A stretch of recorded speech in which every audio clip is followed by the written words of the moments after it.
మన ప్రభువును రక్షకుడైన యేసుక్రీస్తు వారి శ్రేష్టమైన నామంలో కూడి వచ్చిన దేవుని బిడ్డలైన మీకందరికీ ప్రేమతో వందనాలు చెల్లిస్తూ ఉన్నాను. అందరికీ వందనాలు. ఒకసారి దేవునికి స్తుతులు చెల్లించుదాం. హల్లెలూయా. రైట్. దేవుని యొక్క మహాకృపను బట్టి మనమందరం కూడా ఈరోజు సజీవులుగా ఉన్నాం. ఆమేన్. ఈరోజు మనం సజీవులుగా ఉండుటకు కేవలం దేవుడే కారణం. ఆయన మన మీద చూపిస్తున్న ప్రేమ, ఆయన కృప మాత్రమే దీనికి కారణం. దేవదేవునికి మహిమ కలుగును గాక. గట్టిగా ఆమేన్. ఈరోజు వాక్య ధ్యానంలోకి వెళ్దాం. పరిశుద్ధ గ్రంథము నుండి మత్తయి సువార్త 25వ అధ్యాయంలోకి వెళ్దాం. చాలా జాగ్రత్తగా దేవుని మాటలు ఆలకించండి.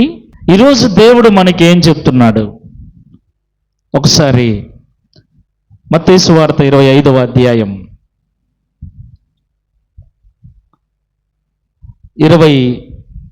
21వ వచనాన్ని చదువుకుందాం. అతని యజమానుడు, భలా నమ్మకమైన మంచి దాసుడా,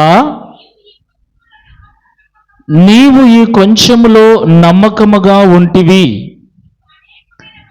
నిన్ను అనేకమైన వాటి మీద నియమించెదను, నీ యజమానుని సంతోషములో పాలు పొందుమని అతనితో చెప్పెను.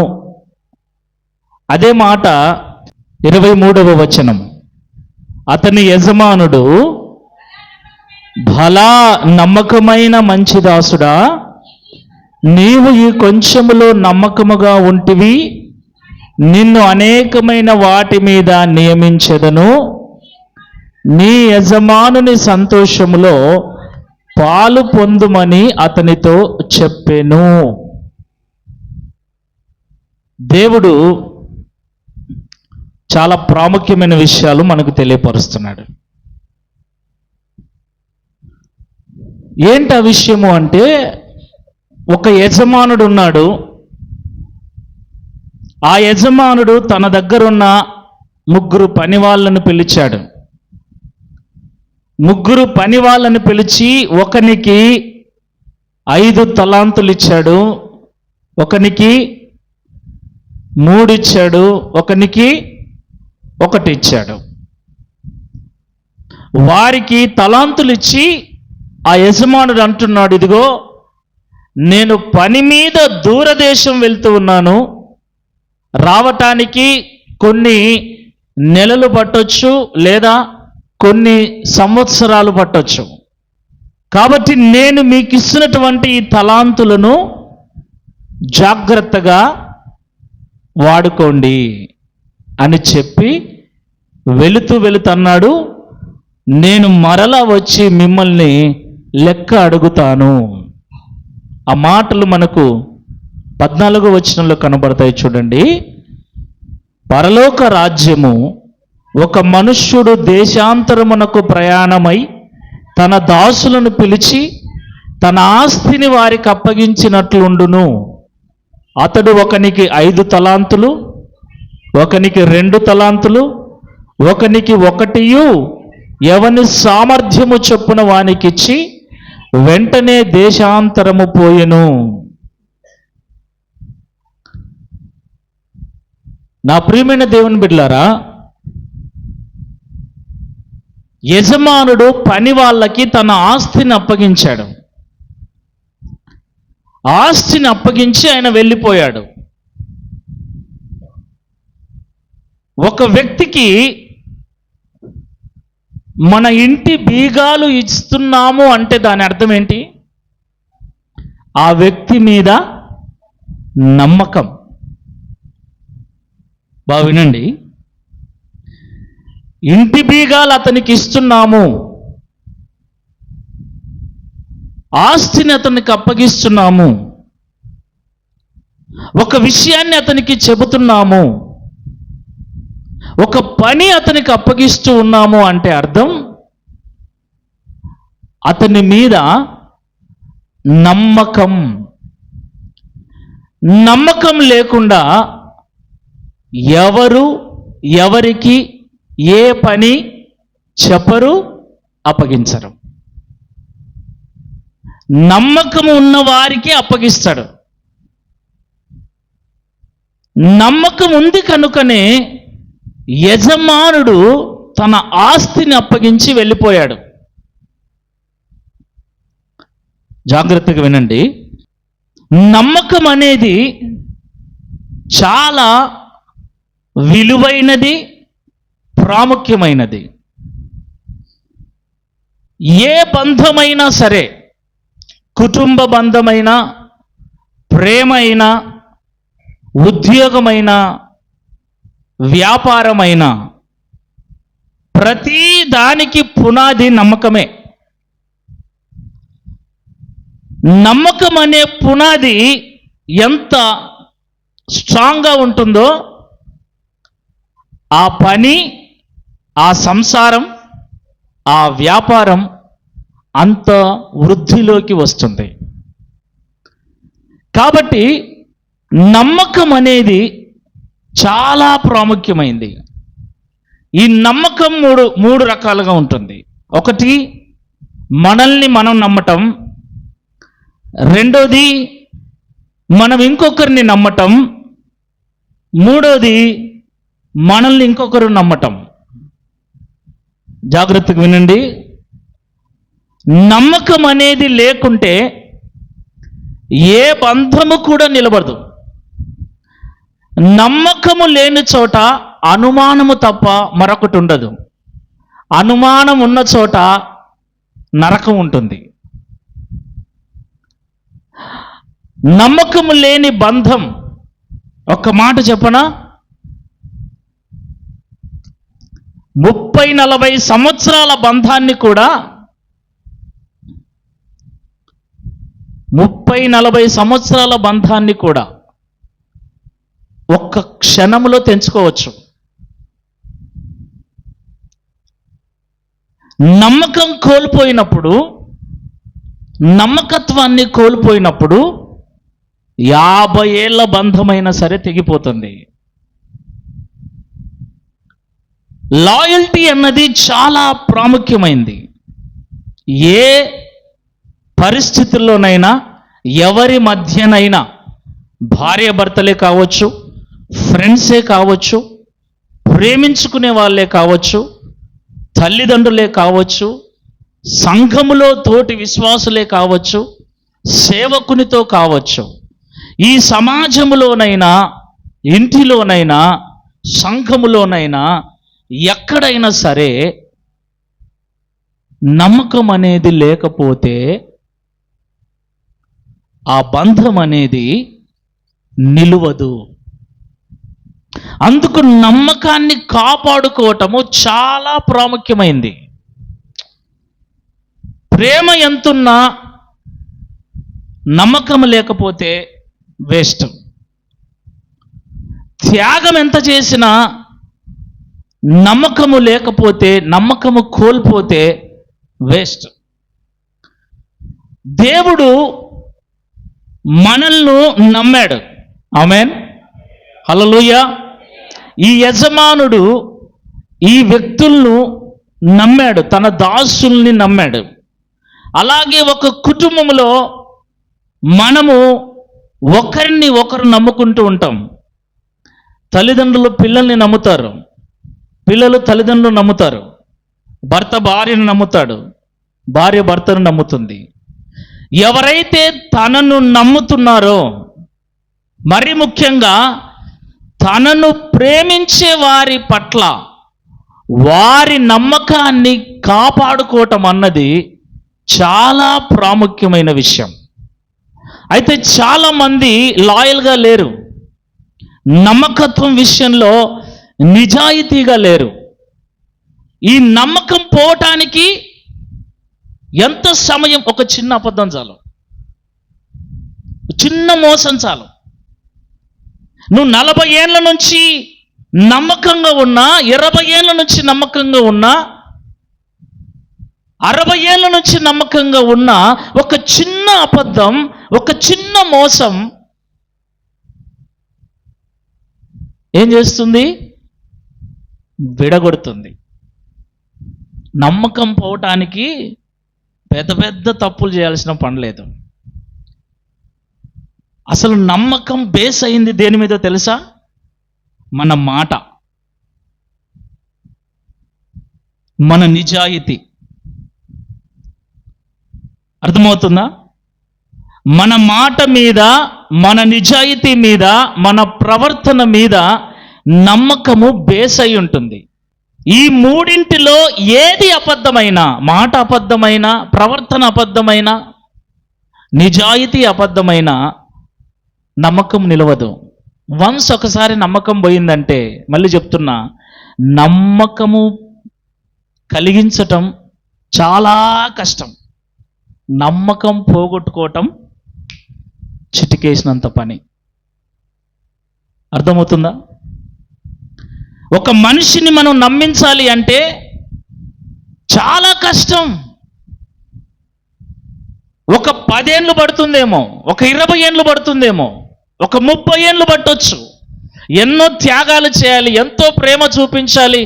నమ్మకం అన్నది నేను ఈరోజు చెప్తున్న పరిశుద్ధ గ్రంథం ఆధారంగా నమ్మకము సంపాదించుకోవటం అన్నది చాలా ప్రాముఖ్యమైంది. ఎందుకంటే బైబిల్ సెలవిస్తుంది, నమ్మకంగా ఉన్నవానికి దీవెనలు మెండుగా కలుగుతాయని సామెతల గ్రంథంలో రాయబడి ఉన్న మాట. చదవండి ఆ మాట, 28వ అధ్యాయం 20వ వచనం.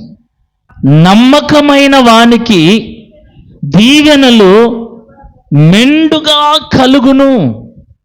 దేవుని నోట వస్తున్న మాట ఏంటంటే, మనము లాయల్గా ఉంటే రాయల్గా జీవిస్తాం.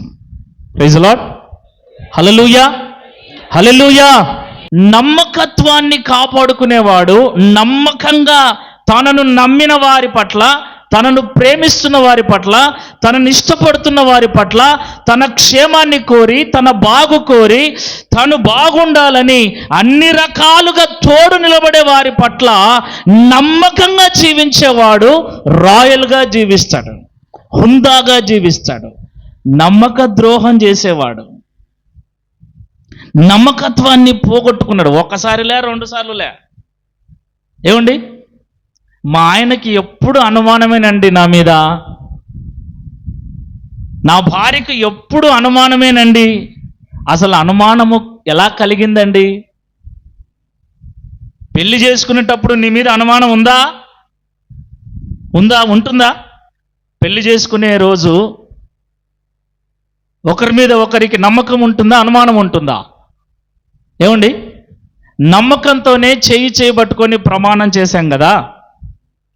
మరి ఆ నమ్మకము 1 సంవత్సరానికి, 2 సంవత్సరాలకి, లేదా ఒక పిల్లోడు పుట్టేసరికి అనుమానంగా ఎలా మారింది? ఎందుకు మారింది? ఏమండి, ఎందుకమ్మా నీ మీద మీ ఆయనకు అనుమానం అంటే, ఏమోనండి ప్రతిదానికి అనుమాన పడతాడు. అదే ఆమెనే అడగండి, పెళ్ళైన తర్వాత ఎట్లా అంటే, పెళ్ళైన తర్వాత చాలా బాగున్నాడు, పిల్లోడు పుట్టిన తర్వాత ఇట్లా తయారయ్యాడు. ఎందుకు? కూర్చొని ఆలోచన చేయాలి. ఒక్కసారి అనుమానం పుడితే, అంటే అనుమానం పుట్టడం అంటే ఏంటి? నమ్మకం పోవటం. ఎప్పుడైతే నమ్మకం కోల్పోతామో, ఎప్పుడైతే నమ్మకత్వాన్ని పోగొట్టుకుంటామో, ఇంకా ప్రతిదానికి అనుమానమే. నన్ను నమ్మవా అంటే ఎట్లా నమ్మేది? ఉన్న నమ్మకాన్ని కాస్త పోగొట్టి మళ్ళీ నమ్మవా? లేదు. నమ్మకం పోతే ఇక నమ్మకం రాదు.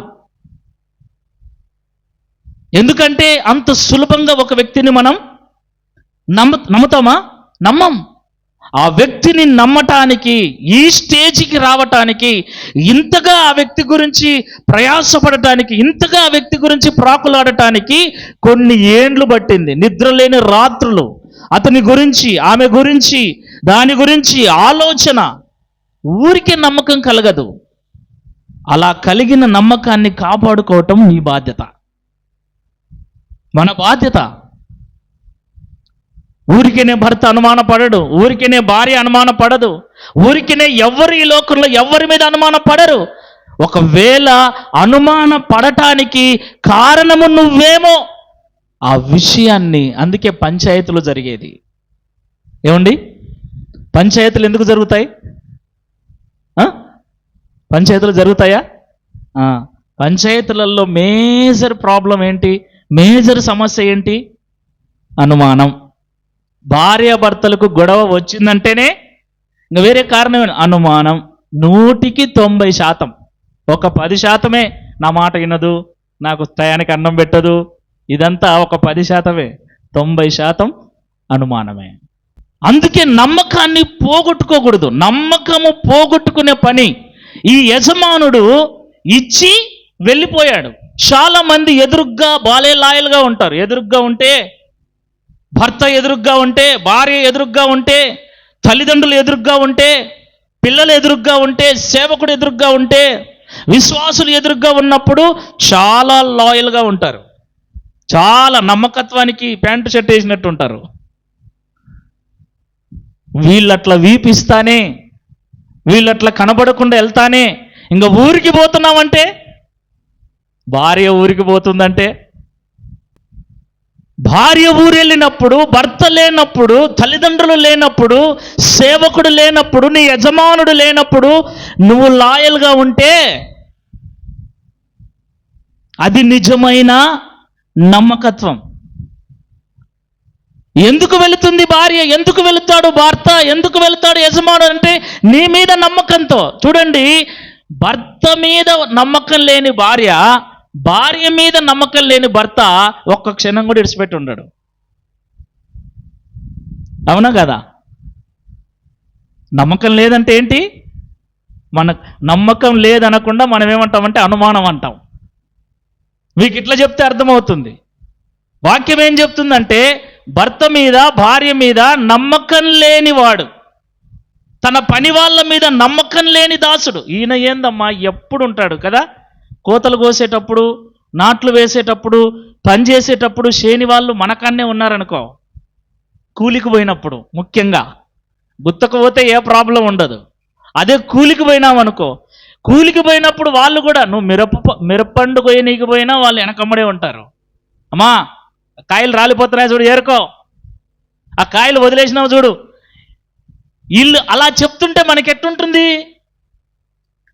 ఏమండి, నచ్చడా యజమానుడు? ఎందుకు? వెనకమ్మడే ఉంటాడు. అసలు ఎందుకుంటాడు వెనకమ్మడే? ఆయన లేకుండా చెట్ల కింద కూర్చొని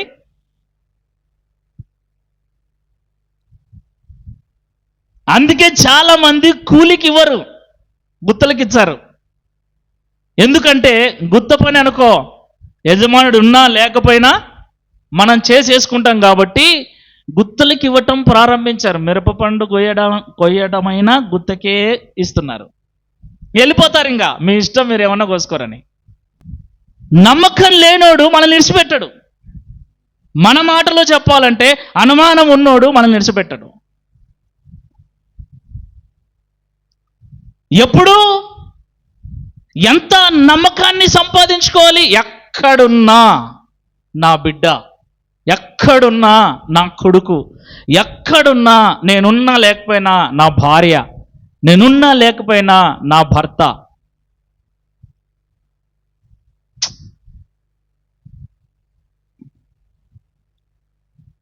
ఈ నమ్మకము మన బంధాన్ని బలపరుస్తుంది. నమ్మకము మన సంబంధాన్ని దృఢపరుస్తుంది. వన్స్ ఒక్కసారి నమ్మకం కోల్పోతే ఎందుకు ఎప్పుడు కీసులాటలు కొందరి ఇళ్లలో? ఎందుకు ఎప్పుడు ఏదో ఒకటి కారణం ఏంటంటే ఇదే, లాయల్టీ లేకపోవటం. నమ్మకత్వం విషయంలో నిజాయితీ లేకపోవటం. కొంతమంది చెప్పలేరు, నీకు తెలుదులే దీని గురించి, నీకు తెలుదులే వీని గురించి, నీకు తెలుదులే నీకు తెలుదులే అంటుంటారు. నిజంగా ఇలాంటి వాళ్ళని కూడా చాలా మందిని చూసా. చెప్తే పరువు పోతుంది. అందుకు వాళ్ళు డ్రింక్ స్టార్ట్ చేస్తారు. ఫస్ట్ ఇంకా మోదిందే.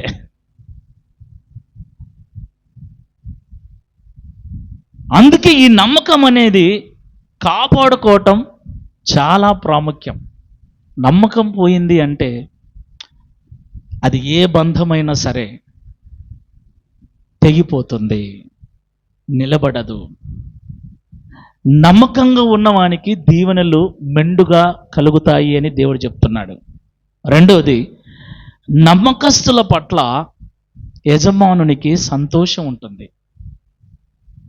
ఆ యజమానుడు తిరిగి వచ్చినప్పుడు నమ్మకస్తుడైనటువంటి దాసునితో అంటున్నాడు, నీ యజమానుని సంతోషంలో నువ్వు కూడా పాలు పొందుకో. Praise the lord. హల్లెలూయా, హల్లెలూయా, హల్లెలూయా. నమ్మకస్తుల పట్ల యజమానునికి, నమ్మకస్తుల పట్ల దేవునికి, ఎవరైతే మనల్ని నమ్ముతున్నారో, ఎవరికైతే రెస్పాన్సిబిలిటీగా మనం ఉన్నామో వారి నమ్మకాన్ని మనం కాపాడినప్పుడు వారు సంతోషిస్తారు. ఆ సంతోషంలో మనకు పాలుంటుంది. ఏ విషయంలో? యజమానుడు అంటున్నాడు మూడవదిగా, ఈ కొంచెములో. Praise the lord. హల్లెలూయా. ఎంత కావాలి నమ్మకంగా ఉండాలంటే? నమ్మకం పోవాలంటే ఎన్నిసార్లు తప్పు చేయాలి? 40 ఏండ్ల బంధమైన చిన్న అబద్ధముతో, 40 ఏండ్ల నమ్మకమైన చిన్న మోసముతో వెళ్ళిపోతుంది. మనమే అంటాం, ఒక్కసారి దొరికితే దొంగే. ఒక్కసారి నేను దొంగతనం చేశానంటే పాపం లేని వదిలిపెడతారా? నువ్వు ఒక్కసారి చేసినా 100 సార్లు చేసినా, చిన్నది చేసినా పెద్దది చేసినా దొంగతనం దొంగతనమే, మోసము మోసమే, అబద్ధము అబద్ధమే. దాని పర్యవసానం ఏంటో తెలుసా? అన్నేండ్లుగా నీకు నమ్మి, అన్ని ఏండ్లుగా నీ మీద నమ్మకాన్ని పెట్టుకున్నటువంటి ఆ వ్యక్తిని బాధ పెట్టటం, ఆ వ్యక్తి నమ్మకాన్ని నువ్వు కోల్పోవటం. ఒక్కసారి నమ్మకాన్ని కోల్పోతే సీరియస్గా మీరు మనసు పెట్టి ఆలోచించండి. ఇంకా నువ్వు ఎంత నమ్మకంగా ఉన్న తర్వాత మనిషి నమ్మడు మనల్ని. ఎంత నమ్మకంగా ఉన్నా నీకు అనిపిస్తుంది, అరే నేను ఒక్కసారే కదా తప్పు చేసింది, ఇప్పుడు నేను ఇంత నమ్మకంగా ఉన్నానే అని నీకు బాధ కలుగుతుంది తప్ప ఆ వ్యక్తికి ఆ ఒకటే గుర్తొస్తుంది. ఏం చేస్తాం? మళ్ళీ అట్లనే చేస్తుందేమో, మళ్ళీ అట్లనే చేస్తున్నాడేమో. అన్ని దానిలోకి ఏం చూపియాలా చెప్పండి?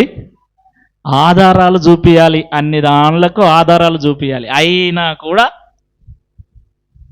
నువ్వు ఎన్ని ఆధారాలు చూపించినా కూడా మునుపు ఉన్నంత నమ్మకము నీ మీద, మన మీద ఉండదు. చిన్నగా అనిపించినా కూడా దీని పర్యవసానం ఎంత పెద్దదో ఆలోచించండి. అందుకే భార్యాభర్తల మధ్య కానీ, కుటుంబం మధ్యన కానీ, వ్యాపారంలో కానీ, ఎక్కడైనా సరే మనల్ని నమ్మినటువంటి వ్యక్తులను, మనల్ని ప్రేమిస్తున్నటువంటి వ్యక్తుల యొక్క నమ్మకము దెబ్బతినకుండా, ఎట్టి పరిస్థితుల్లో దెబ్బతినకుండా జాగ్రత్త పడటము చాలా అవసరం. మాట్లాడుకుంటే ఏం కాదులే, రాకుంటే ఏం కాదులే, ఇలా అనుకోవటం అప్పటికి బాగుంటుంది. ఆ తర్వాత వాళ్ళ ప్రేమ, వాళ్ళు చూపించిన ఆప్యాయత, వాళ్ళు చూపించినటువంటి ఆ యొక్క ప్రత్యేకతలన్నీ మనకు గుర్తొచ్చినప్పుడు, అయ్యో నేను ఆ తప్పు చేయకుండా ఉండింటే బాగుండేది, నేను ఆ ఒక్క అబద్ధం ఆడకుండా ఉండింటే బాగుండేది. ఇక జీవితాంతం వేధిస్తూ ఉంటుంది. వాళ్ళను నమ్మిన వాళ్ళను వేధిస్తుంది, మోసం చేసిన నిన్ను వేధిస్తూ ఉంది. కాబట్టి చాలా మంది పొరపాట్లు చేస్తూ ఉన్నారు. ఈ విషయంలో, నమ్మకంగా ఉండేటువంటి విషయంలో చాలా మంది పొరపాట్లు చేస్తూ ఉన్నారు. ఎట్టి పరిస్థితుల్లో కూడా నిన్ను నమ్మిన వ్యక్తిని మోసం చేసేటువంటి ఆలోచన ఎట్టి పరిస్థితుల్లో చేయొద్దు. అది చిన్నది కానీ పెద్దది కానీ. ఎదురుగ్గా కానీ వెనకాల కానీ. మనం అనుకోవచ్చు, గుర్తుపెట్టుకోండి, మోసము అబద్ధము ఎక్కువ రోజులు దాగవు. అర్థమవుతుందా?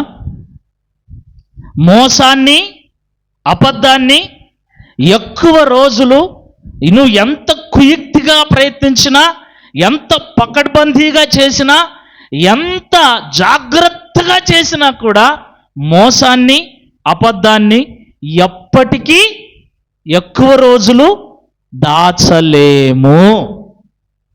ఇట్స్ క్లియర్, ఎలాంటి సందేహం లేదు. మనం ఎంత జ్ఞానవంతులమైనా, ఎంత పండితులమైనా, ఎంత ఉపాయాలు కలిగి ఉన్నవారమైనా అబద్ధము ఖచ్చితంగా బయటపడుతుంది, మోసము ఖచ్చితంగా తెలుస్తుంది. అది తెలిసిన రోజు ఉంటుంది, ఇంకా చాలామంది చస్తారు.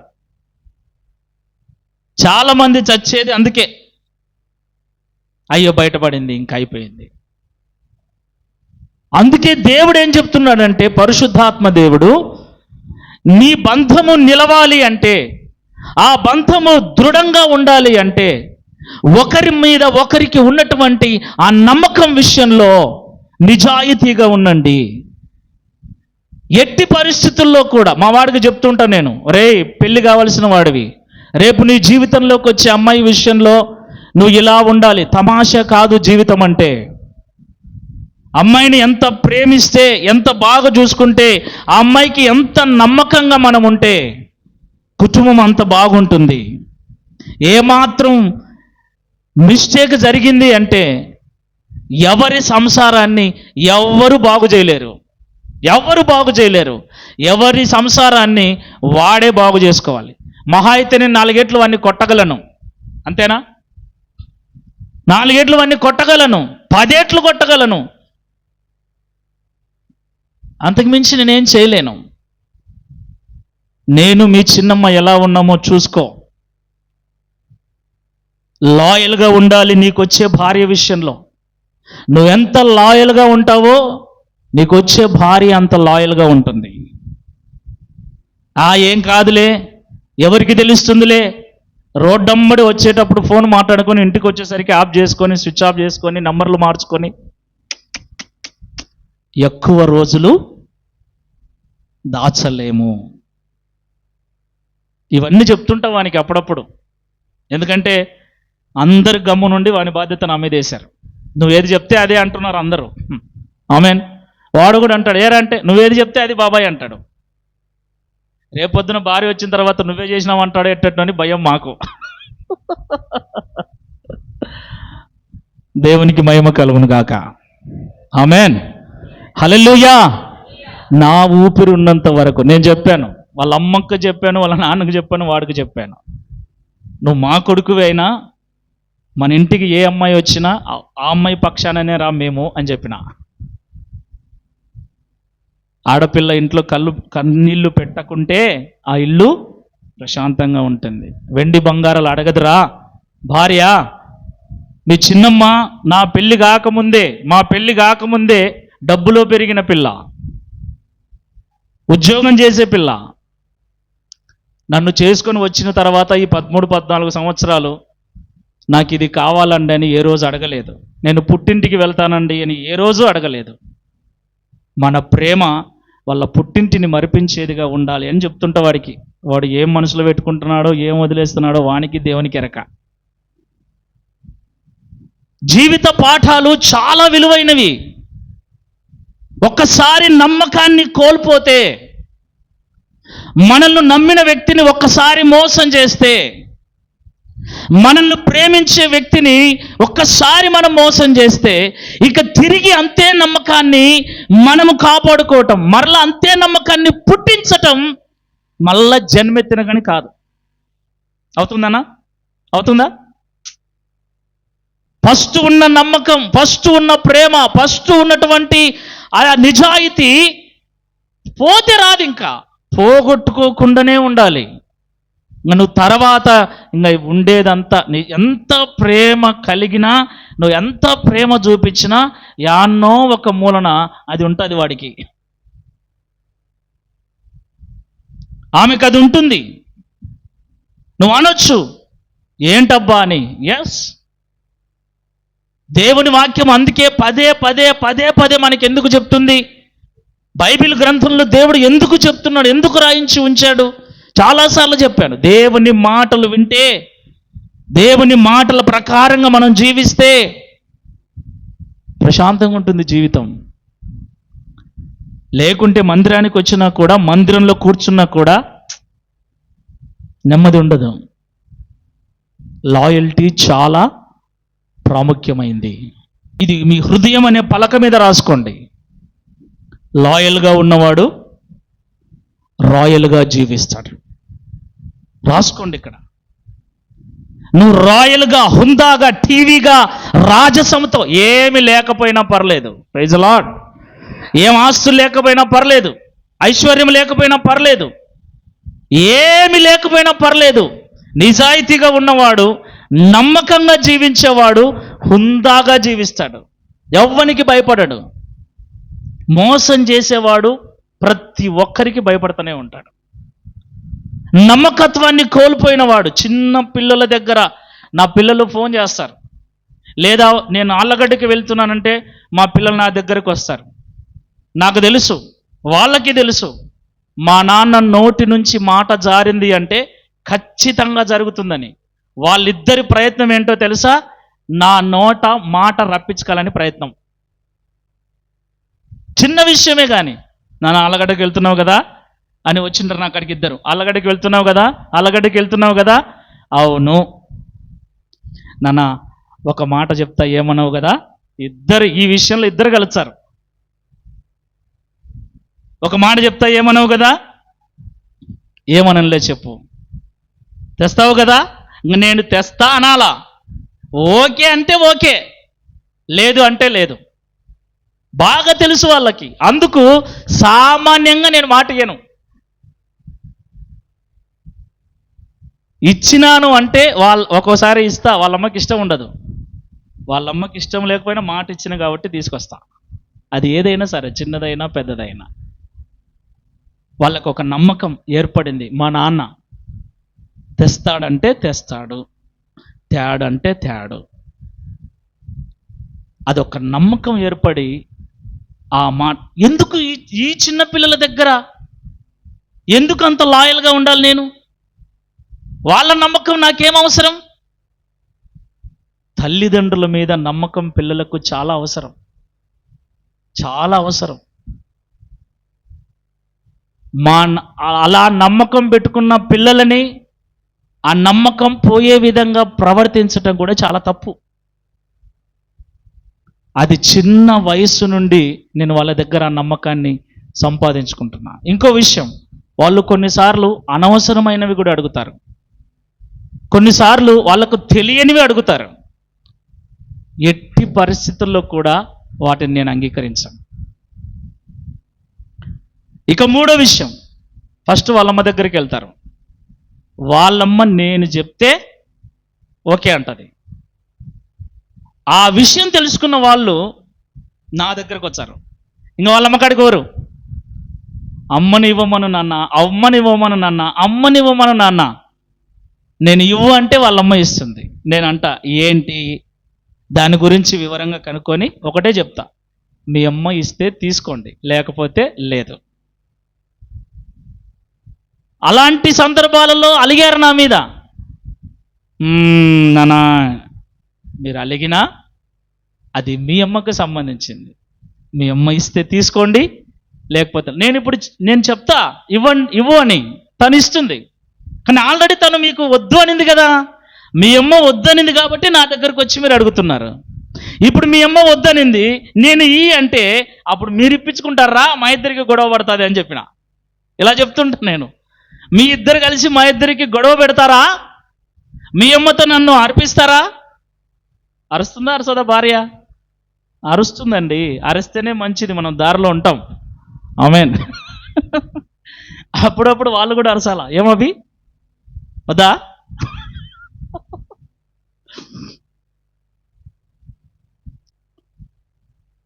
నమ్మకత్వం అనేది చిన్న పిల్లల విషయంలోనైనా, పెద్దల విషయంలోనైనా, ఎవరి విషయంలోనైనా సరే, మనల్ని నమ్ముతారండి, నమ్ముతారు. మా నాన్నలే, మా నాన్న కదా, మా అమ్మ కదా, మా సేవకుడు కదా. నన్ను నమ్మిన విశ్వాసులు కూడా ఉన్నారు.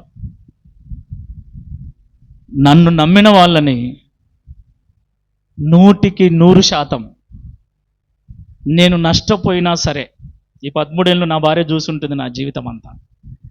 నేను మాటలు పడినా సరే, నేను ఇబ్బందులు పడినా సరే, నేను అనిపించుకున్నా సరే, నన్ను నమ్మిన వాళ్ళ కోసం నిలబడటానికి నేను ఎప్పుడూ ఉంటానని నా భార్యకి తెలుసు, దేవునికి తెలుసు. Praise the Lord. నమ్మిన వాళ్ళని వంచి, నమ్మిన వాళ్ళను మోసం చేసి, నమ్మిన వాళ్ళకు అబద్ధం చెప్పి, నమ్మిన వాళ్ళను బాధ పెట్టి నమ్మకాన్ని పోగొట్టుకోవాలనేటువంటి ఆలోచన ఉండదు. అవమానాలు పడినా సరే నమ్మిన వారి పక్షాన నిలబడాలనేది నా ఉద్దేశం. అందుకే చాలా విషయాలలో నన్ను నమ్మి ఆత్మీయత కొరకు నా దగ్గరకు వచ్చిన విశ్వాసులు ఎవరైనా సరే వారి కొరకు నేను నిలబడతాను. అన్నతో చెప్పాను, అన్న మీ విషయం చెప్పండి, రేపొద్దున ఎవరు వచ్చినా నేను నిలబడతాను, ఏమి జరిగినా నిలబడతాను. ఈ మధ్య కాలంలో చాలా విషయాలు జరిగాయి. అది ఒక ఆడపిల్ల విషయంలో కానీ, చిన్నపిల్లల విషయంలో కానీ నా వరకు వచ్చింది అంటే నేను నిలబడాలి, నేనే చెయ్యాలి అంటే ఏంటి, ఏం కథ, న్యాయమా అన్యాయమా, మంచా చెడా, ఏంటి, దాని గురించి ఒకసారి ఆలోచన చేసి ఎంత దూరమైన వెళ్ళే మనిషిని నేను.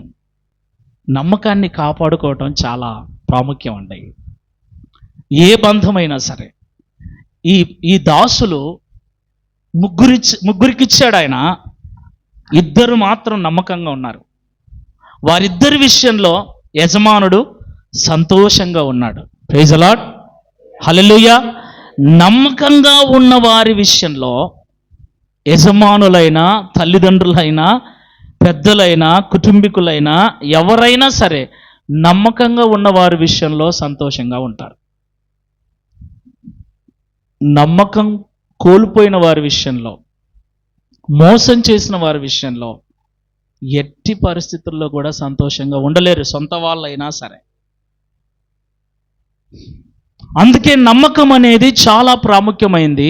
నమ్మకంగా ఉన్నవానికి దేవుని ఆశీర్వాదాలు మెండు.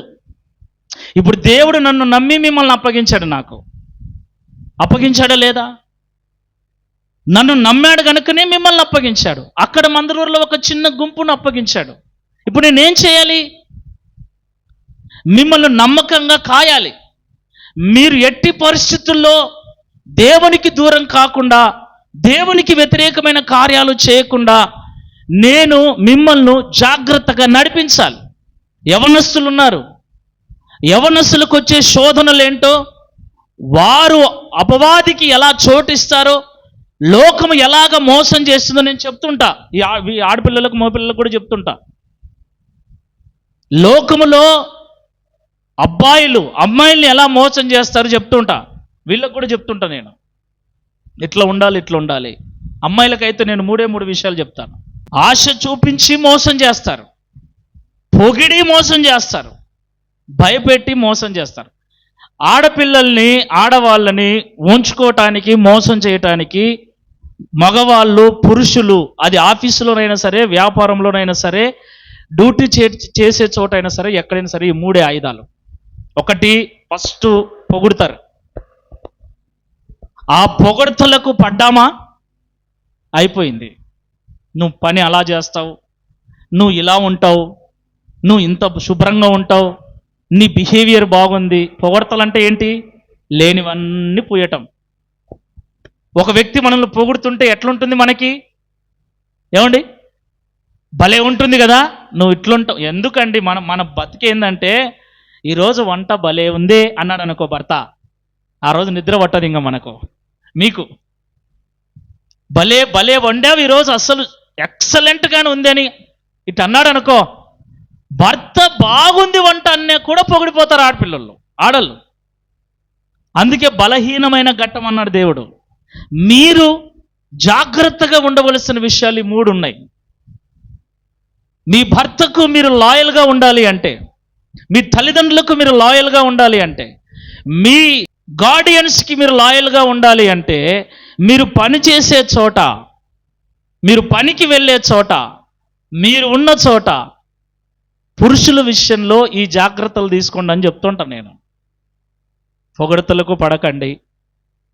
నువ్వు పొగడతలకు పడలేదనుకో, రెండో ఆయుధం ఆశ చూపించటం. ఆశ, స్త్రీలకు భలే ఆశ. బంగారం అంటే ఆశ, డబ్బు అంటే ఆశ, రకరకాల ఆశలు ఉంటాయి. ఆశలు చూపిస్తారు, పడిపోకండి. ఈ రెండింటికి పడలేదంటే మూడోది భయపెట్టటం. అప్పటికే నీ వీక్నెస్లన్నీ తెలుసుకుంటారు, అప్పటికే నీ చాటింగ్లన్నీ పెట్టుకుంటారు, అప్పటికే నేను చెప్తుంటా అన్నోన్ నంబర్ వస్తే ఎటువంటి రిప్లై ఇవ్వద్దు. ఆ నంబర్ తెలిసిందైనా తెలియదైనా అనవసరమైన వాటికి ఎవరు అని కూడా రిప్లై ఇవ్వద్దు. అలాగ నా సంఘములో ఉన్న బిడ్డలు నేను కాపాడుకుంటూ వస్తున్నా. ఎందుకంటే దేవుడు నన్ను నమ్మాడు. తల్లిదండ్రులుగా మీకెంత బాధ్యత ఉంటుందో మీ పిల్లల పట్ల, మీకంటే ఎక్కువ బాధ్యత నాకు ఉంటుంది. అయినా కొంతమంది జారిపోతుంటారు, కొంతమంది పడిపోతుంటారు. ఏం చేస్తాను చెప్పండి? అందుకే దేవుని మాట వింటే బ్రతుకుతారు, లేదంటే చస్తారని ఎందుకు దేవుని వాక్యం ముందే గుర్తు చేయబడిందంటే అందుకే.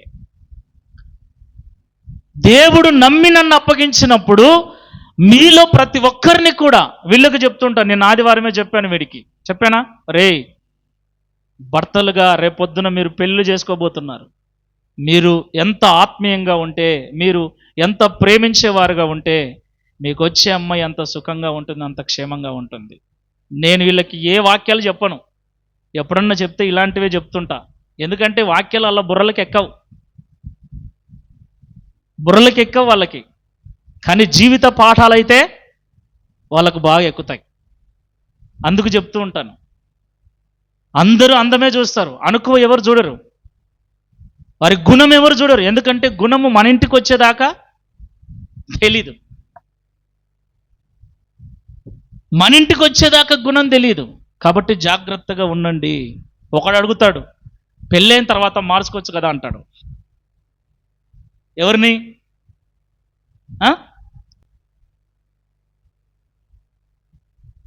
కాదు. ఒక అమ్మాయి అనింది, మామ ఇలాగా మేము క్రైస్తవులం, ముస్లిం అబ్బాయిని కదా, ముస్లిం అబ్బాయిని లవ్ చేస్తుందంట. అలా చేయకూడదు కదా, మనం క్రైస్తవులం అంటే, లేదు పెళ్ళైన తర్వాత వాడిని కూడా క్రైస్తవునిగా మార్చనిందంట ఈమె. ఎవరు?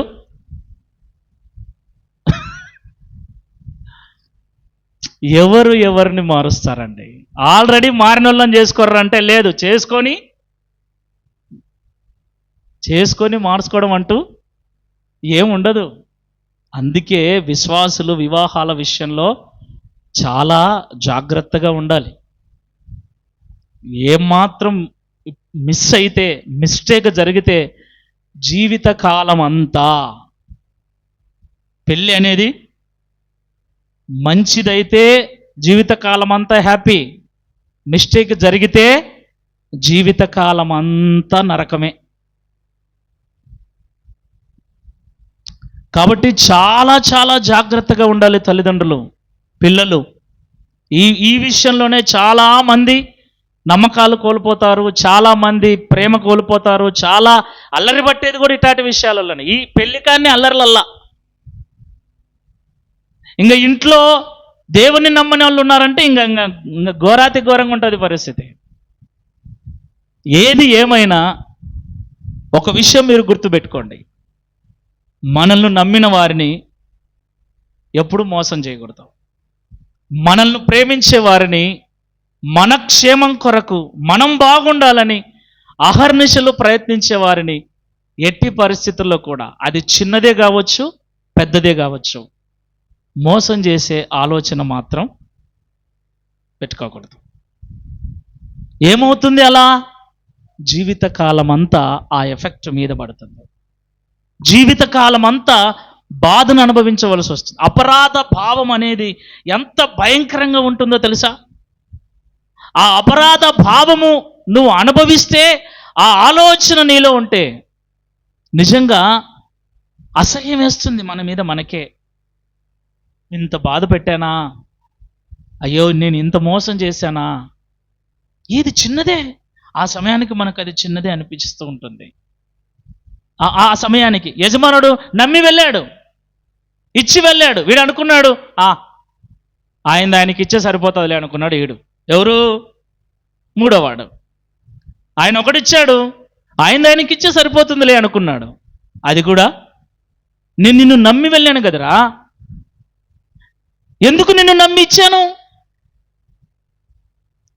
ఒకవేళ నువ్వు ఏ పని చేయకుండా దాన్ని వడ్డీకి ఇచ్చినా నేను వచ్చినప్పుడు ఆ వడ్డీతో కలిపి తీసుకుంది కదా, నువ్వు దాన్ని బూడ్చిపెట్టావు. ద్రోహి, నమ్మక ద్రోహి. ఈ ట్యాగ్ ఎంత భయంకరమైందో ఆలోచించండి. బోర్డు, ఏ బోర్డు? నమ్మక ద్రోహి అనే బోర్డు. కాబట్టి నమ్మకం అనేది సంపాదించుకోవటం చాలా కష్టం, పోగొట్టుకోవటం చాలా చాలా సింపుల్. అంతే. వన్స్ ఒకసారి పోయిందా ఇంకా కాళ్ళు పట్టుకున్నా రాదు, వేళ్ళు పట్టుకున్నా రాదు, ఇంకా ఏం చేసినా రాదు. ఒకవేళ నమ్ముతున్నంటే నమ్ముతున్నలే అంటారు, కానీ లోపల మాత్రం ఆ స్థితిలోకి ఎవరు వెళ్ళకండి. భార్య, భర్త, పిల్లలు, తల్లిదండ్రులు ఎవరు వెళ్ళకండి. ఆ బిడ్డ నన్ను నమ్మింది, నా నాన్న నన్ను నమ్మాడు, మా సేవకుడు నన్ను నమ్మాడు. ఎవరో నీ యజమానుడు, నీ యజమానునికి నువ్వు లాయల్గా ఉంటే ఆయన నీకు రాయల్ లైఫ్ ఇస్తాడు. ప్రైజ్ ది లార్డ్, హల్లెలూయా. వారిని అంటున్నాడు, భలా నమ్మకమైన మంచి దాసుడా, నువ్వు ఈ కొంచెములో నమ్మకంగా ఉన్నావు గనుక ఇదిగో నీకు అనేకమైన వాటిని ఇస్తున్నాను. ప్రైజ్ ది లార్డ్, హల్లెలూయా.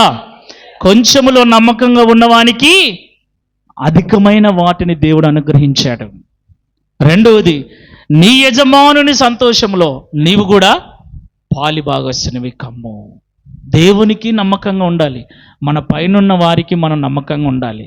ఒక్క మాటలో చెప్పాలంటే మనల్ని నమ్మిన వారికి మనం నమ్మకంగా ఉండాలి. ఒకసారి ఆలోచన చేసుకుందాం. భర్తలుగా ఎంతమంది ఉన్నాం, భార్యలుగా ఎంతమంది ఉన్నాం, పిల్లలుగా ఎంతమంది ఉన్నాం. ఉన్న మనము మనల్ని నమ్మిన వారికి, మనల్నే నమ్ముకున్న వారికి ఎంతవరకు మనము నమ్మకంగా జీవిస్తూ ఉన్నాం? అన్నీ మోసాలే, అన్నీ అబద్ధాలే. ప్రతి చిన్నదానికి అబద్ధమే, ప్రతి చిన్నదానికి అబద్ధము విలువ కూడా తీసేస్తున్నాం మనం. అబద్ధానికి పెద్ద విలువ ఉంది, ఆ అబద్ధానికి ఉన్న విలువ కూడా అబద్ధానికి ఇవ్వట్లేదు మనం. ప్రతి దానికి, ప్రతి చిన్నదానికి ఇదేమైపోయిందంటే తమాష అయిపోయింది. అసలు జీవితము, కుటుంబాలు, సంబంధ బాంధవ్యాలు చెడిపోవటానికి ప్రధానమైన కారణం ఈ నమ్మకత్వం లోపించటమే. ఒకటి, నువ్వు నమ్మవు. రెండోది, నువ్వు నమ్మకంగా ఉండవు. మూడోది, నిన్ను నువ్వే నమ్మవు. మనల్ని మనమే నమ్మకపోయినా, మనం ఇంకొకరిని నమ్మకపోయినా, ఇంకొకరికి మనము నమ్మకంగా లేకపోయినా కష్టమే. మన మీద ముందు మనకు కాన్ఫిడెంట్ ఉండాలి, సెల్ఫ్ కాన్ఫిడెంట్ ఉండాలి, ఆత్మవిశ్వాసం ఉండాలి మన మీద మనకు. నేను సాధించగలను, నేను చేయగలను, నేను గెలవగలను, నేను ఓడించగలను, నేను మాట్లాడగలను. సెల్ఫ్ కాన్ఫిడెన్స్ లేకుండా చాలామంది ఇతరుల మీద నిందలేస్తుంటారు. వీళ్ళు పిరికొళ్ళు అయిపోయి, వీళ్ళు మాట్లాడలేక, వీళ్ళు చెయ్యలేక, వీళ్ళు సాధించలేక, వీళ్ళు గెలవలేక అవతలోడు దొబ్బినాడు, యువతలోడు తిట్టినాడు, యువతలోడు లాగినాడు. ఏమండి తెలుసా వీళ్ళంటోళ్ళు?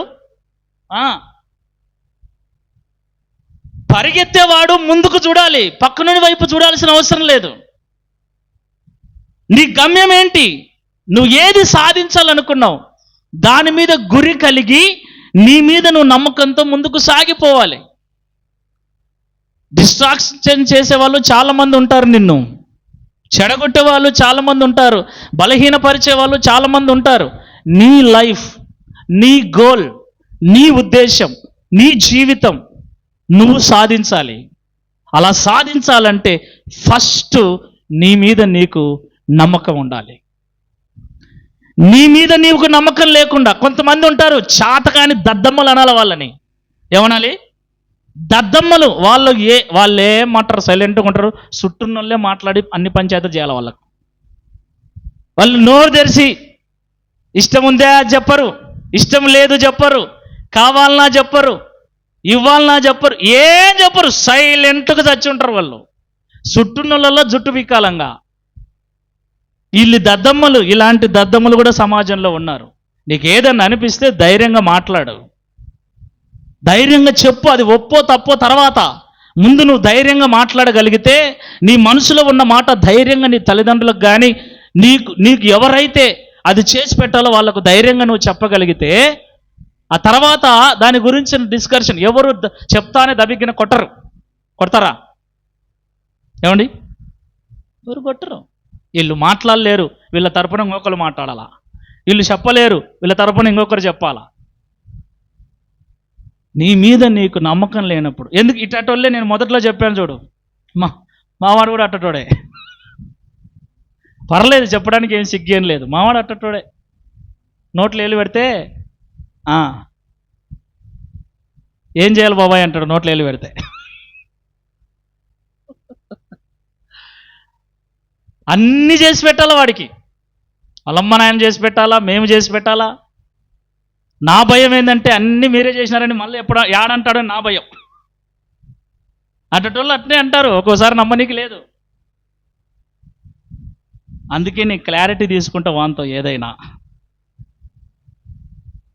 నేను ఏదన్నా చెయ్యాలి, నా మీద ఎవరన్నా నమ్మకం పెట్టుకొని ఉంటే, నన్ను నమ్ముతూ ఉంటే, వారి నుండి ఒక క్లారిటీ తీసుకొని నేను ముందుకెళ్తా. అందరూ నిందిస్తారు, చుట్టూనుళ్ళు అందరూ నిందిస్తారు. నువ్వున్నావనే కదా మేము గమ్మునుండేది, నువ్వున్నావనే కదా మేము ఊరుకుండేది, నువ్వున్నావనే కదా మేము రాంది. ఎంత కష్టమో తెలుసా ఇంటికి పెద్దగా ఉండడం. నా కర్మగాలి మా ఇండ్లకు నేనే పెద్ద. మా నలుగురు అన్నదమ్ములకి, మా అక్క బావ వీళ్ళందరూ నువ్వే చెప్తే అది. అందుకే నేను ముందే క్లారిటీ తీసుకుంటా. రేపు పొద్దున ఎవరే కానీ ఏమన్నా అన్నారంటే మీకుంటారు. అట్లా అయితేనే నేను అడుగులు ముందుకేస్తా, లేదంటే చాలా కష్టం కదా. అందుకే మొన్న ఒకడు వచ్చాడు, కార్డు ఇచ్చినాడు, సార్ ఎవరికైనా పెళ్లి సంబంధాలు కావాలంటే చెప్పు సార్ అని. పెళ్ళిళ్ళ పేరయ్య వచ్చి కార్డు ఇచ్చాడు. పాస్టర్లు కొంతమంది ఇప్పుడు పెళ్ళిళ్ళ పేరయ్య లెక్క పాస్టర్గా చేస్తూ, ఎందుకంటే పాస్టర్గా చేస్తే ఏమొచ్చదండి, ఏమొచ్చదు, మీరు కానుక ఇచ్చే నాకు ఆదివారం దాకా సరిపోతుంది. ఈ పెళ్ళిళ్ళన్న చేస్తే ఒక సంబంధం, ఒక 2 సంబంధాలు కుదిరినాయనుకో, వాళ్ళ 5,000 వీళ్ళ 5,000. ఈ ఎండాకాలం అంతా ఇదే వ్యాపారం. ఒక 10 పెళ్ళిళ్ళు చేస్తే ₹1,00,000 వచ్చేది అని చాలామంది పాస్టర్లు ఈ వాళ్ళకు డైవర్ట్ అయినారు. నాకు కార్డు ఇచ్చారు, నేను సర్లే తీసుకొని చూస్తే దాంట్లో ఏముందంటే హెడ్డింగు, మేము సంబంధం చూస్తాం, మీరు మాట్లాడకాలా అని ఉంది. సంబంధం మేము చూస్తాం, మాట్లాడకాల్సింది మీరే. ఎందుకు? మీరు ఏమన్నా మాట్లాడుకోండి, మీరు ఏమన్నా చేసుకోండి, ఇష్టమైతే చేసుకోండి, కష్టమైతే మానుకోండి, మధ్యలో నా జోలికి మాత్రం మీరు. నేను కేవలం పలానా చాట అమ్మాయి ఉంది, పలానా చోట అబ్బాయి ఉన్నాడు అని చెప్పేవాడిని మాత్రమే. మిగతా విషయాలన్నీ మీరే మాట్లాడుకోవాలి, నాకు ఇవ్వాల్సింది మాత్రం. సింపుల్గా ఉంది కదా. కానీ నేను అట్లా కాదు. నేను ఏదైనా ఒక పని పట్టుకున్నానంటే చివరి వరకు దానికి రెస్పాన్సిబిలిటీగా ఉండేవాడిని. అందుకే ఎక్కువ కాదు, అసలు పెళ్ళిళ్ళ జోలికే పోను. నేను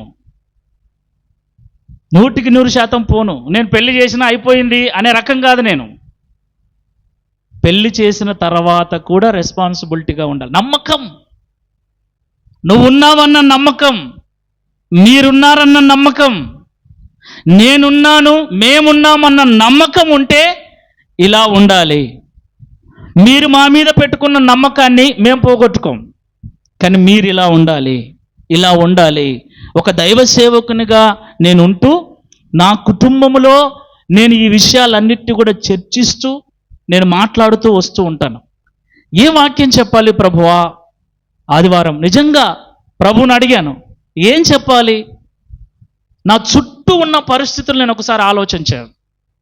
నా జీవితంలో జరిగిన విషయాలన్నిటిని నేను జ్ఞాపకం చేసుకున్నాను. నా పాటలలో కూడా మీకు ఇందాక హెవెన్లో ఒక పాట పాడింది, నమ్మిన వారే మోసము చేసి దూరముగా చేయగా. నా జీవితంలో నేను చాలా మందిని నమ్మాను, కానీ నేను నమ్మిన వాళ్ళందరూ మోసం చేశారు, నన్ను వదిలేశారు. నేను దేవుణ్ణి నమ్మాను. ప్రైజ్ ది లార్డ్, హల్లెలూయా. సీరియస్గా చెప్తున్నా, నేను దేవుణ్ణి నమ్మాను. మనుషులను నమ్మినంత కాలము నేను మోసపోయాను. మనుషులు అందరూ నమ్మకమైన వాళ్ళు కాదు. ఎంత మాట్లాడేస్తారు అంటే చాలా సింపుల్గా మాట్లాడేస్తారు. చిత్రం ఏంటంటే వాళ్ళు మాట్లాడింది తప్పు కాదు, వాళ్ళు మాట్లాడింది నేనంటే తప్పు వస్తుంది. అర్థమవుతుందా? ఇప్పుడు మీరు ఒక మాట అంటారు నన్ను, నా గురించి, అది తప్పు అనిపించదు మీకు. మీరు నన్ను ఇట్లా అన్నారే అంటే అది తప్పు అవుతుంది. ఎంత తెలివిపరలో మీరు! ఏమండి, ఎవరెన్ని మాట్లాడినా, ఎవరెంతగా అనుకున్నా మాట్లాడతారు, వ్యతిరేకతలు వస్తాయి. కానీ నమ్మకంగా ఉన్నోడు, మళ్ళీ చెప్తున్నా, నమ్మకంగా జీవించేవాడు హుందాగా బ్రతుకుతాడు. దేవునికి నేను నమ్మకంగా ఉన్నా, సీరియస్గా చెప్తున్నా. మోషే ఎలాగైతే నా ఇల్లంతటిలో నమ్మకమైన వాడని దేవుడు అన్నాడో, సాధ్యమైనంత వరకు దేవుడు నాకు అప్పగించేటువంటి బాధ్యతల విషయంలో నేను నమ్మకంగానే ఉన్నా. మీ దగ్గర దాపరికాలు ఏమీ లేవు, దాచుకుంటున్న డబ్బు ఏమీ లేదు నా కాడ. అంటే నేనేమంటున్నా అంటే, నా ఆలోచనలకు మీ ఆలోచనలు సరిపోలేదు. నా ఆత్మీయ జీవితానికి మీ ఆత్మీయ జీవితం సరిపోలేదు. నేను ఉండేటువంటి జీవితానికి అంటే ఇప్పుడు ఇప్పుడు కాపరి గొర్రెలు అన్నప్పుడు ఆ బాండింగ్ ఎక్కడుంది మనకు? మీరు గొర్రెలు, నేను కాపరిని. నాకు మిమ్మల్ని అప్పగించిన వాడు నా యజమానుడు. యజమానునికి నేను నమ్మకంగా ఉన్నా, కానీ నా గొర్రెలే నా మాట వినట్లే. ఇప్పుడు అది బాధ. ఆమోసన్న గొర్రెలు మాట వినకపోతే ఏం చేస్తావు? గొర్రెలు మాట వినకపోతే ఏం చేస్తాడు కాపరి? కట్టె ఉంటుంది, ఒక కట్టె. ఏ గొర్రె మాట వినకపోతే ఆ గొర్రెని కట్టెతో కాలు ఇరిగిందనుకో, మళ్ళీ సాయంత్రానికి వచ్చి, నేను అట్లా చేయట్లేదే,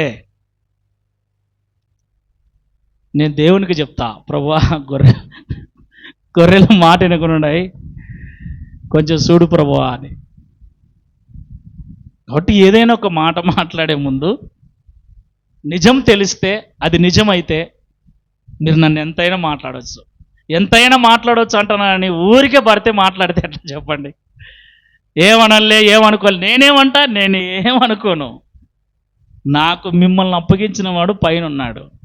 నేను మీకు లాయల్గా ఉన్నానా లేదా అని ఆయన చూస్తాడు. మీరు నాకు లాయల్గా ఉన్నాడా లేదని కూడా ఆయనే చూస్తాడు.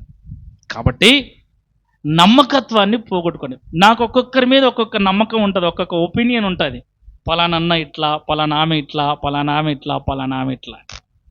ఆ నమ్మకం కోల్పోయినప్పుడు ఏమవుతుంది అంటే, ఏం చేద్దాం చెప్పు? ఇప్పటి వరకు అందరూ అట్లే నమ్మిన వారే మోసం చేసి, నేను కార్చే ప్రతి కన్నీటికి మీరు లెక్క చెప్పుకోవాల్సిందే దేవుని దగ్గర. గుర్తుపెట్టుకోండి, మీ విషయమై నేను ఏ బాధపడినా, మీ విషయమై నేను కార్చిన ప్రతి కన్నీటికి మీరు క్రీస్తు దగ్గర జవాబుదారులే. అందులో ఎలాంటి సందేహం లేదు. ఈరోజు ఏమైనా మాట్లాడండి, ఏమైనా అనండి, మీ ఇష్టం. నేనైతే నవ్వుతూనే మాట్లాడతా, బాధపడను. మీ దగ్గర బాధపడి మిమ్మల్ని అనను. లాయల్టీగా ఉండండి, వెనకొకటి ముందుకొకటి ఉండగాకండి. యథార్థంగా ఉండండి, నిజాయితీగా ఉండండి.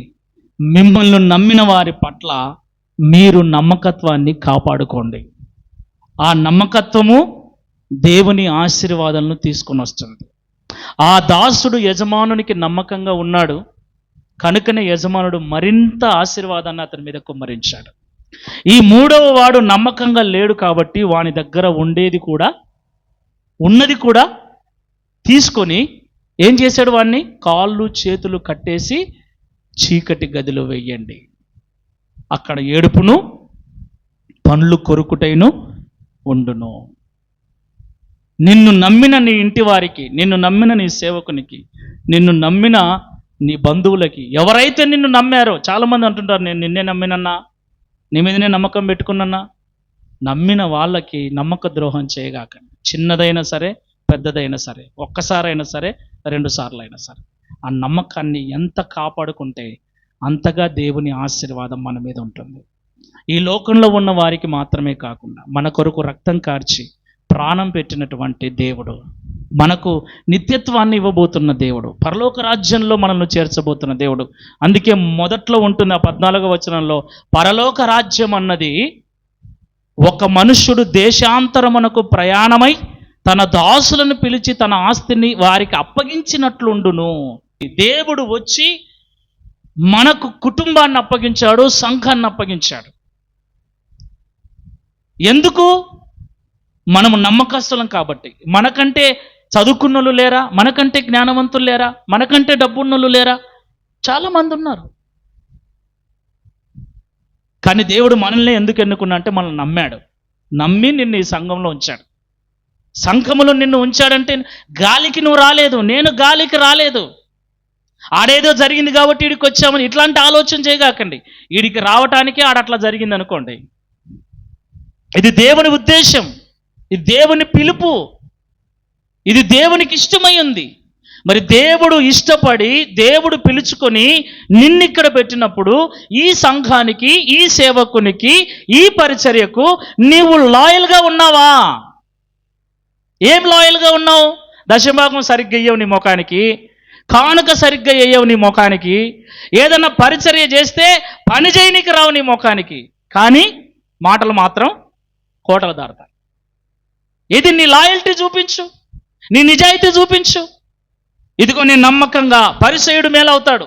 దేవుడు అన్నాడు పరిసయుడు కాదు సుంకరి మేలు అన్నాడు. నేనంటున్నా మీకంటే పరిసయుడు మేలవుతాడు.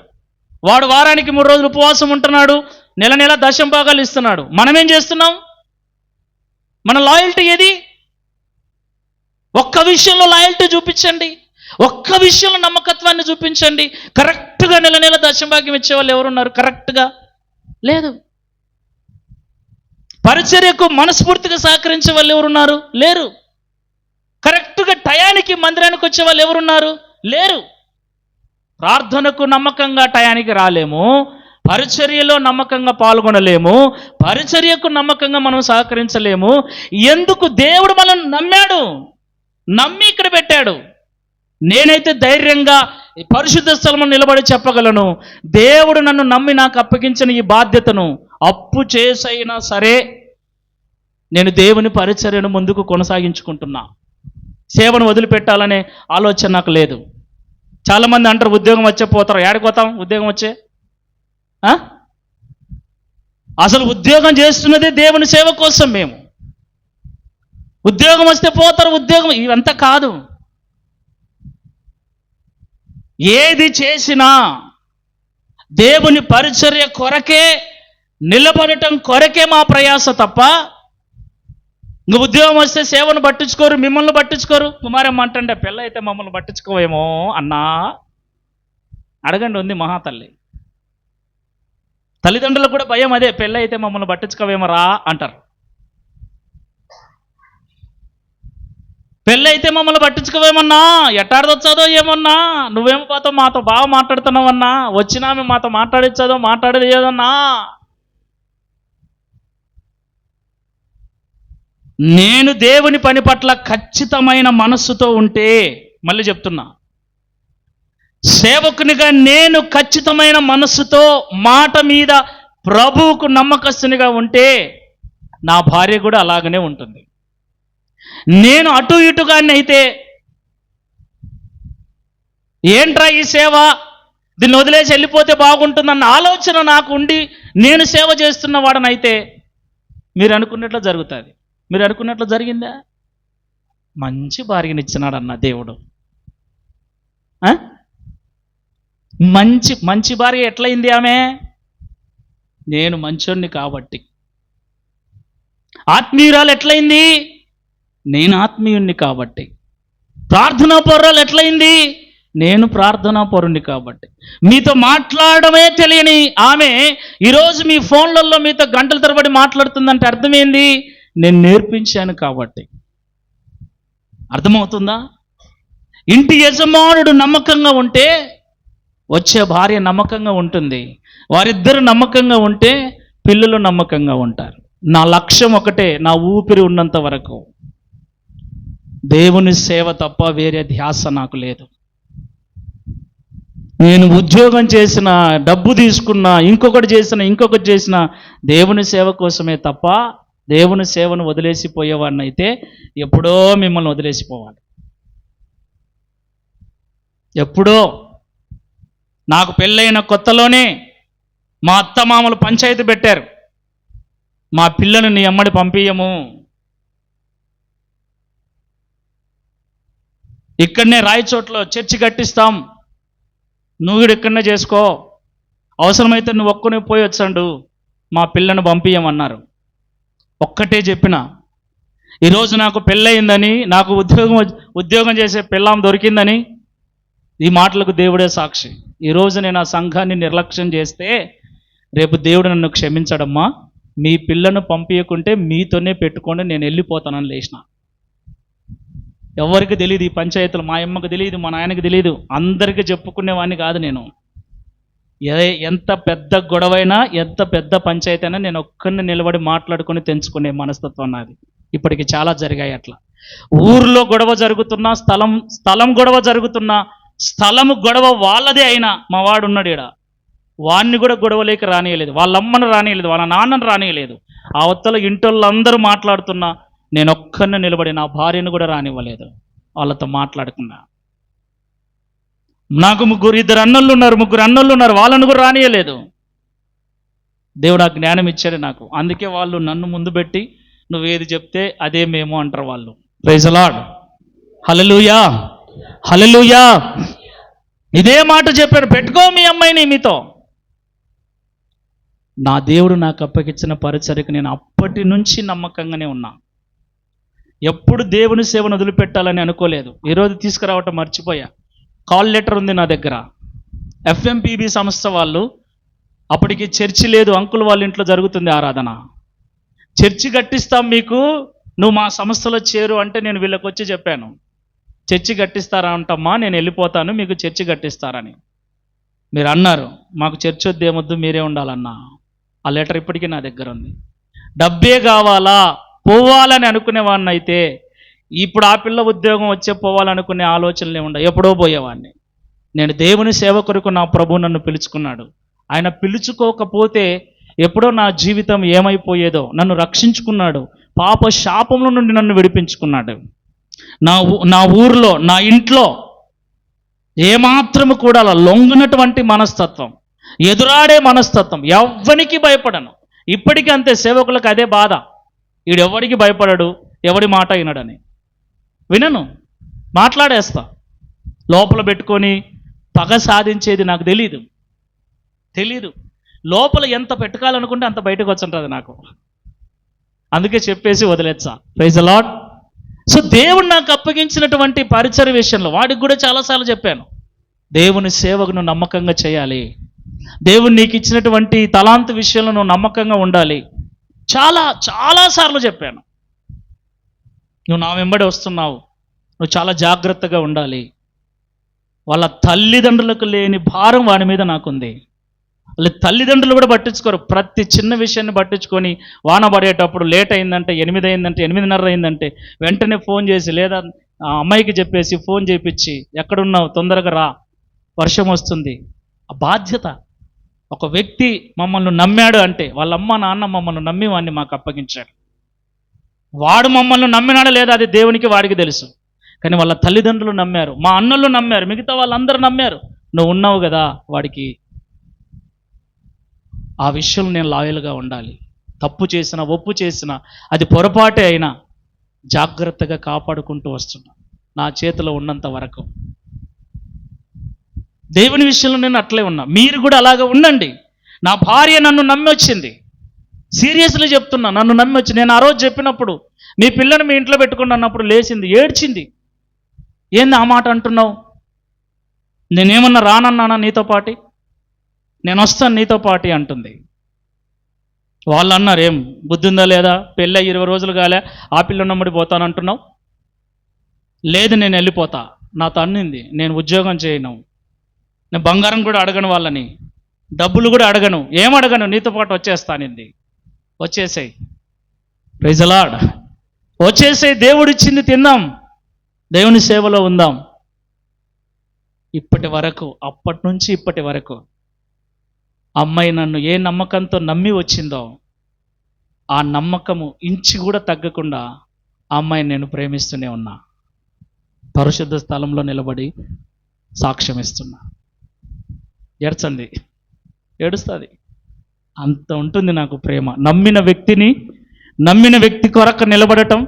అయితే యథార్థంగా ఆ వ్యక్తి నాకు అన్ని చెప్పాలి, సగం చెప్పి సగం చెప్పకుండా నేనేం చేయలేను.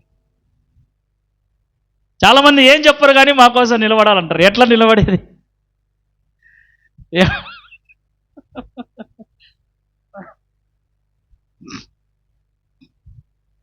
నేను ఒక మాట ఇచ్చాను అంటే చిన్న పిల్లల దగ్గరే మాట తప్పను నేను.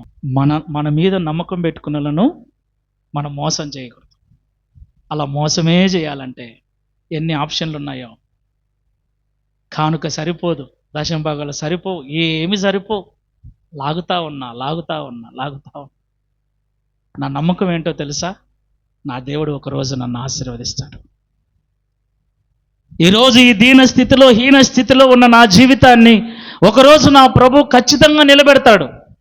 ఈరోజు నేను నమ్మకత్వాన్ని కోల్పోయి వెళితే దేవుని దృష్టిలో, మనుషుల దృష్టిలో కూడా నేను నీచంగా ఉంటాను అని చిన్న పిల్లలు మొదలుకొని పెద్దల వరకు నేను నమ్మకంగా ఉండటానికి ప్రయత్నం ఉన్నాను. అయినా మాటలు వస్తూనే ఉన్నాయి. మోసగాడినని అందరూ నన్ను, చెప్పండి, ఊరికి రాసుకోలేని పాటలు అవి. ఎవరిని ఎక్కడ మోసం చేశానని అందరిని కూర్చోబెట్టి అడిగితే ఎవరు చెప్పరు. అందరి చేతుల్లో మోసపోయిన నేనే. దేవునికి మహిమ కలుగును గాక. నన్ను మోసం చేయని వాళ్ళు ఎవరన్నా ఉన్నారంటే చెప్పనా? దేవుడు ఒక్కడు, నా భార్య ఒక్కతి.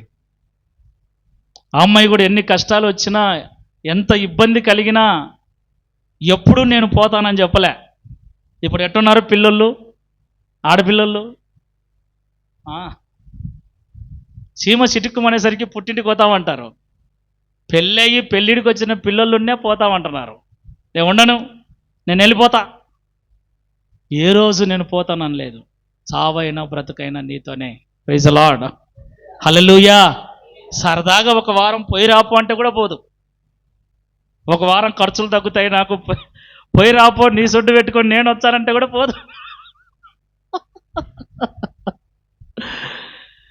నేను వెళ్తే నీకు ఎట్లా, ఎవరు చేసి పెడతారు? నేను వెళ్ళను అంటది. అంత ప్రేమ చూపించాలి మనల్ని నమ్ముకొని వచ్చిన భార్యకు. కాబట్టి నమ్మకం పోయింది అనుకో, నమ్మకత్వం విషయంలో ఫెయిల్ అయ్యామనుకో, తిరిగి నమ్మకాన్ని సంపాదించుకోవటం కష్టం. కాబట్టి నీ భార్య నిన్ను నమ్ముతుంటే, నీ భర్త నిన్ను నమ్ముతుంటే, నమ్ముతాడు, ఖచ్చితంగా నమ్ముతాడు. నీ తల్లిదండ్రులు నమ్ముతుంటే, నీ పిల్లలు నమ్ముతుంటే, వారి నమ్మకం, నీ మీద వారికి ఉన్న నమ్మకం పోయింది అంటే ఎట్లుంటుంది తెలుసా? పెళ్లి చేసుకున్నందుకు ఉన్నా, కన్నందుకు ఉన్నా, పుట్టినందుకు ఉన్నా అట్టుంటుంది వ్యవహారం. ఎట్లుంటుంది? ఈదు తన్నలే, ఏం చేద్దాముగా, లాగు తన్నలే, ఎటనో ఇంకా చేసుకున్నందుకు. అట్లుండకూడదు, లాయల్గా ఉండు. ఈ మనుషులు ఎలాంటి వాళ్ళు అంటే, నేను నమ్మకంగా ఉండను మాత్రం నువ్వు నమ్మకంగా ఉండాలంటారు. కొంతమంది భర్తలు ఉంటారు, ఈడు మాత్రం అన్ని పనికిమాల పనులే చేసేది, పిల్లం మాత్రం నమ్మకంగా ఉండాలంటాడు. సాధ్యమేనా? అస్సలు సాధ్యం కాదు. నువ్వు ఎప్పుడైతే నమ్మకత్వాన్ని కోల్పోతావో, ఆ విషయం నీ భార్యకు తెలుస్తుందో, నీకు తెలిసినా తెలియకపోయినా ఆ అమ్మాయి కూడా నీ విషయంలో నమ్మకత్వాన్ని పోగొట్టుకుంటుంది. అది నీకు తెలియకపోవచ్చు, నీకు బయటపడకపోయి ఉండొచ్చు, అంతే. అది బంధుత్వం విషయంలోనైనా సరే, అది ఆత్మీయత విషయంలోనైనా సరే. అందుకే దేవుడు అంటాడు, మనుష్యులను నమ్ముకునుట కంటే యెహోవాను ఆశ్రయించుట మేలు. ఎందుకు మనుష్యులను నమ్ముకునుట కంటే అన్నాడు? మనుష్యులు ఎవరు కూడా పోతే అయిపోయింది, ఇంకా మళ్ళీ మళ్ళీ మళ్ళీ మళ్ళీ రిపీటెడ్గా. కాబట్టి ఇప్పటి వరకు ఉంటే దాన్ని కాపాడుకోండి, పోయింటే మాత్రం నేనేం చేయలేను. ఇంకా మీరు కాళ్ళు పట్టుకుంటారో వేళ్ళు పట్టుకుంటారో, ఆ నమ్మకాన్ని తిరిగి కలిగించి చూడండి. ఎంత కష్టమో, చాలా కష్టం. అలాగా మనం ప్రభువును ఎన్నిసార్లు బాధ పెట్టామో, దేవుని దగ్గర ఎన్నిసార్లు నమ్మకత్వాన్ని పోగొట్టుకున్నామో నిజంగా. అయినా దేవుడు మనల్ని నమ్ముతూనే ఉన్నాడు. దేవునికి మనం నమ్మకంగా ఉండాలి, మన ఇంటి వాళ్ళకు మనం నమ్మకంగా ఉండాలి, ఒకరికి ఒకరు నమ్మకంగా ఉండాలి. సంఘములో ఒక బాధ్యత, సేవలో ఒక బాధ్యత, కుటుంబంలో ఒక బాధ్యత. ఒక బంధం నిలబడటానికి పునాది నమ్మకమే. నమ్మకం ఎంత స్ట్రాంగ్గా ఉంటే, నమ్మకం విషయంలో ఎంత స్ట్రాంగ్గా ఉంటే, ఆ బంధం అంత స్ట్రాంగ్గా ఉంటుంది. అట్టి కృప దేవుడు అనుగ్రహించును గాక. ఆమేన్.